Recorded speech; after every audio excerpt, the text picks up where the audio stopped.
Welcome to Capitalize Your Finances, the podcast that's your ultimate guide to mastering personal finances and unlocking the secrets of entrepreneurship.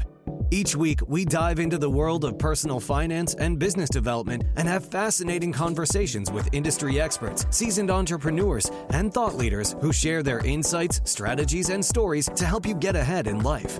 Whether you're a seasoned entrepreneur looking to scale your business or someone just starting out on your financial path, this podcast is your go-to resource for inspiration and actionable insights. Welcome back to Capitalize Your Finances. As always, I'm your host, Christopher A. Panayiotou, certified financial planning professional, the Cap and Capitalize. And on today's episode, we are going to get into the best advice for new business owners. But as always, before we do so, we got to give you the free advice of the day, the free tip of the week. And this one's kind of a continuation off of something I talked about a couple of weeks ago, but a lot of you have been messaging me about this topic, so I got to give you a part two to it. When it comes to investing, taxes are important, but with a major caveat. Now, I've spoken about this a ton in the fact that the greatest return that you can guarantee is on yourself. But other than on yourself, the greatest investment return you can guarantee, it's actually not an investment, compliance people. It is the taxes that you don't pay.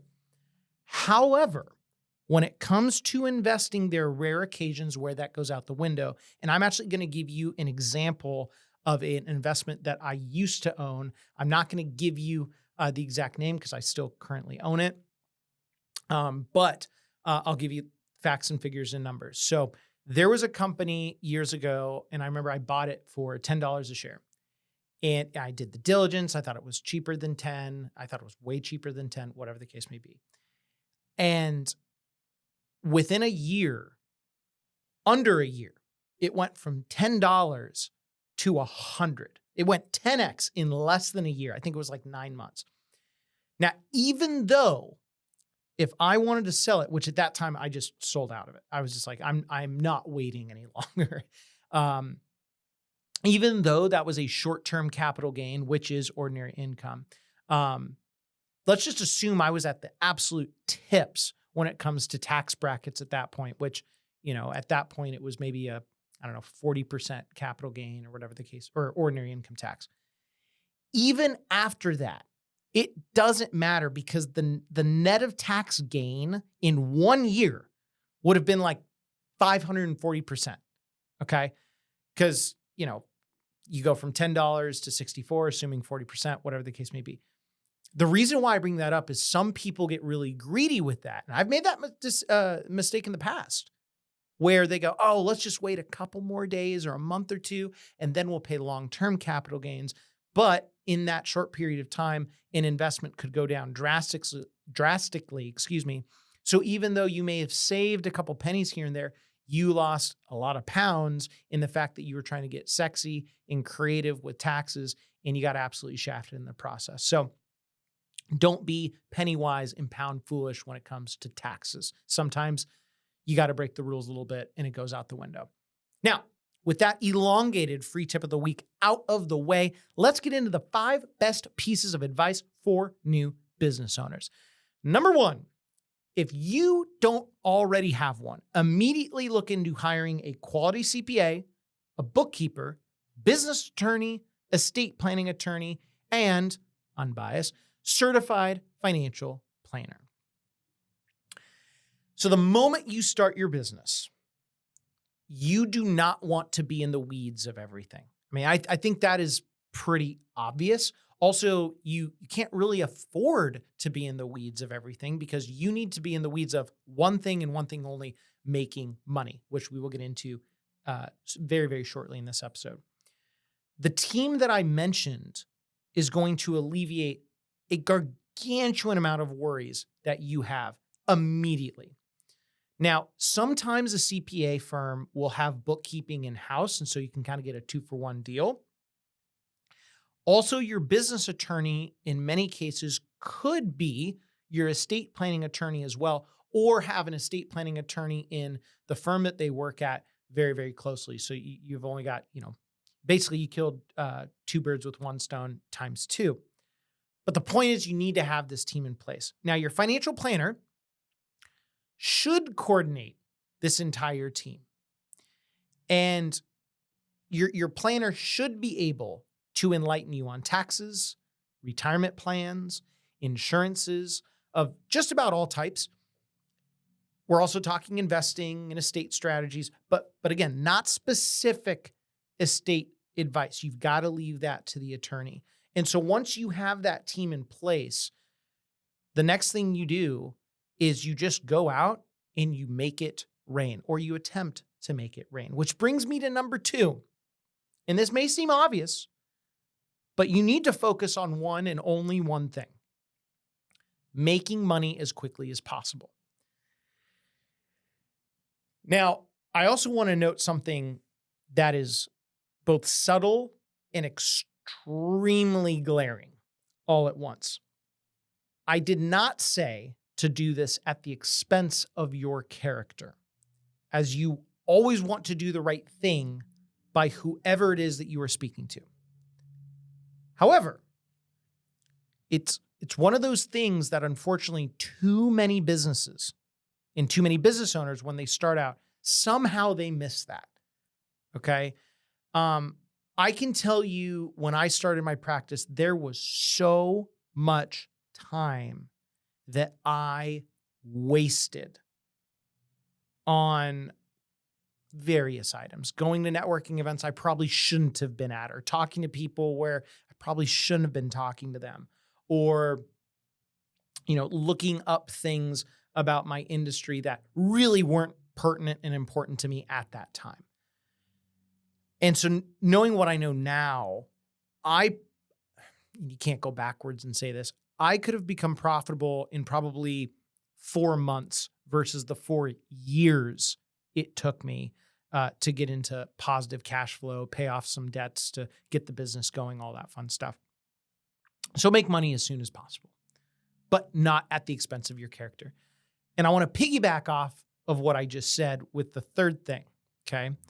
And when it comes to answering how do you become profitable as fast as possible, because any new business owner kind of needs to know that immediately. And it's very simple. You need to fill your calendar as quickly as possible. Now, notice how I said earlier, there were a lot of meetings and events that I went to that I probably shouldn't have gone to. That is easy for me to say, being at this point in my career, but I can also tell you some of those meetings indirectly added immense value to my practice in my business. I can tell you, I understood that I needed to fill up my calendar early in my career, but how to fill it up is where I missed the boat. And I can tell you, whether it was setting up initial client meetings or interactions, how I messed up closing new business.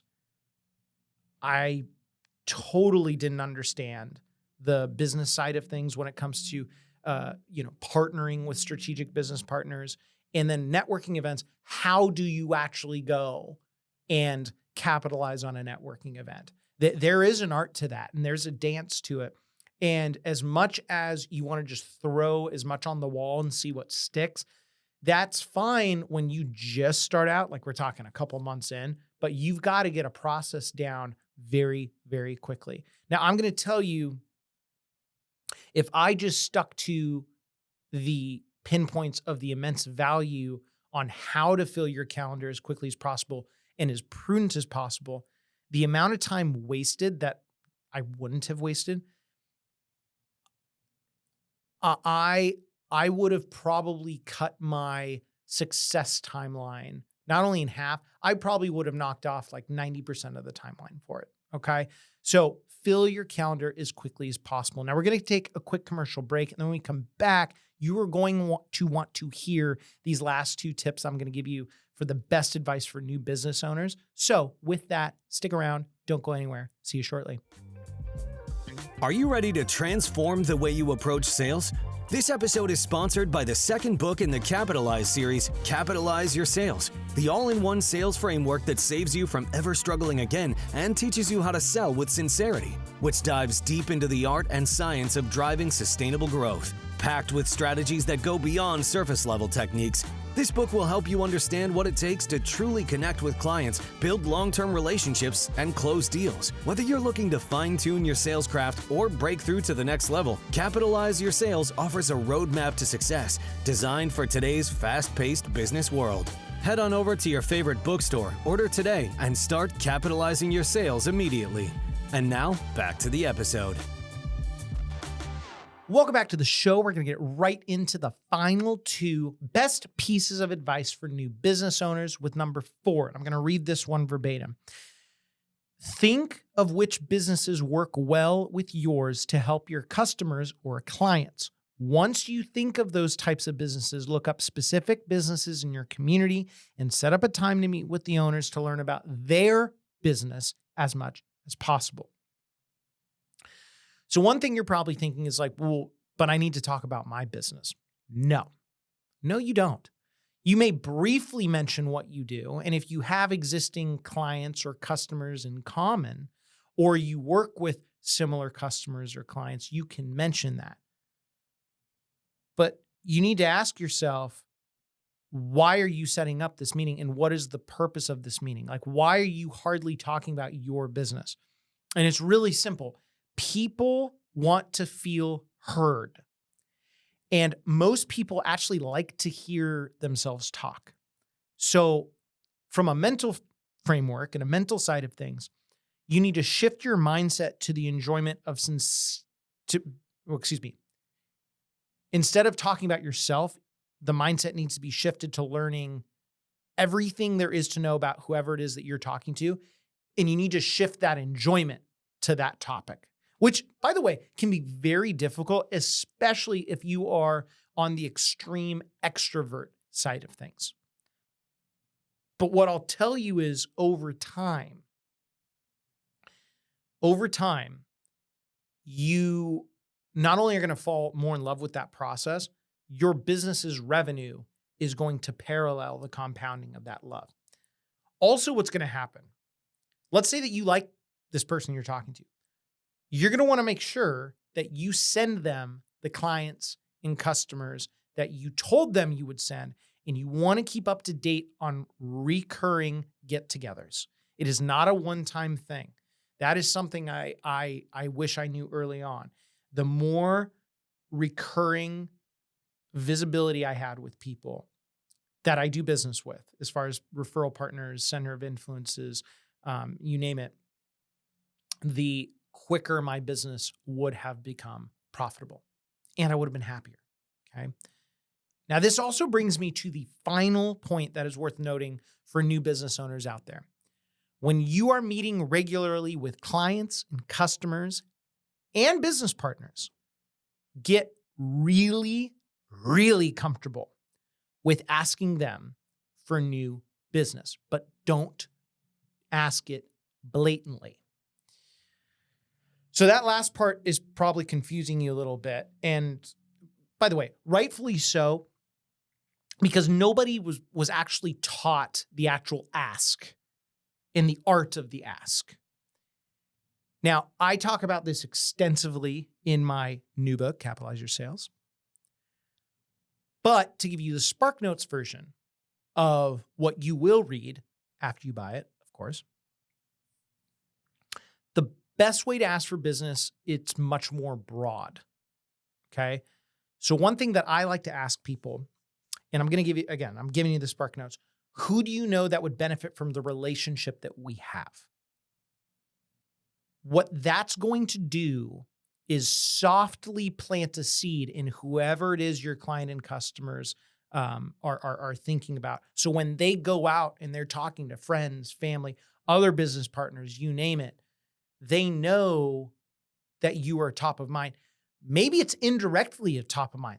That's great because you want to become as known as fast as humanly possible. In 3 years, the first year you want to become known, the second year you become trusted, the third year You start to get referrals from the first year because people know that you're going to stick around for a while. And then after year 4, it's generally game over. For my business, it took a little bit longer. Okay. But I didn't know any of this. So of course it took me a little bit longer. So I'm saving you a lot of time.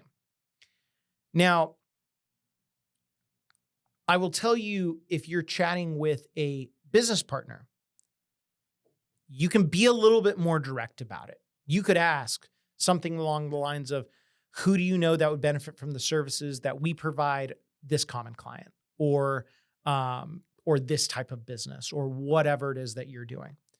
And the reason why you'd want to do that is because your business partners understand that time is money, and it's just important for them as it is for you, but you have that same mentality, that same mindset.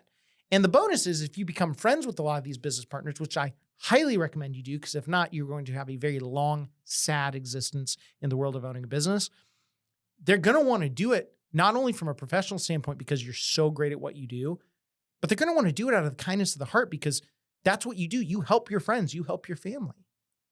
So once you do all of that and you master the art of the ask, you will have a pipeline of people that are committed to seeing your business succeed. And they want to see your business succeed. And why are they going to want to see that? Because they love you so incredibly much.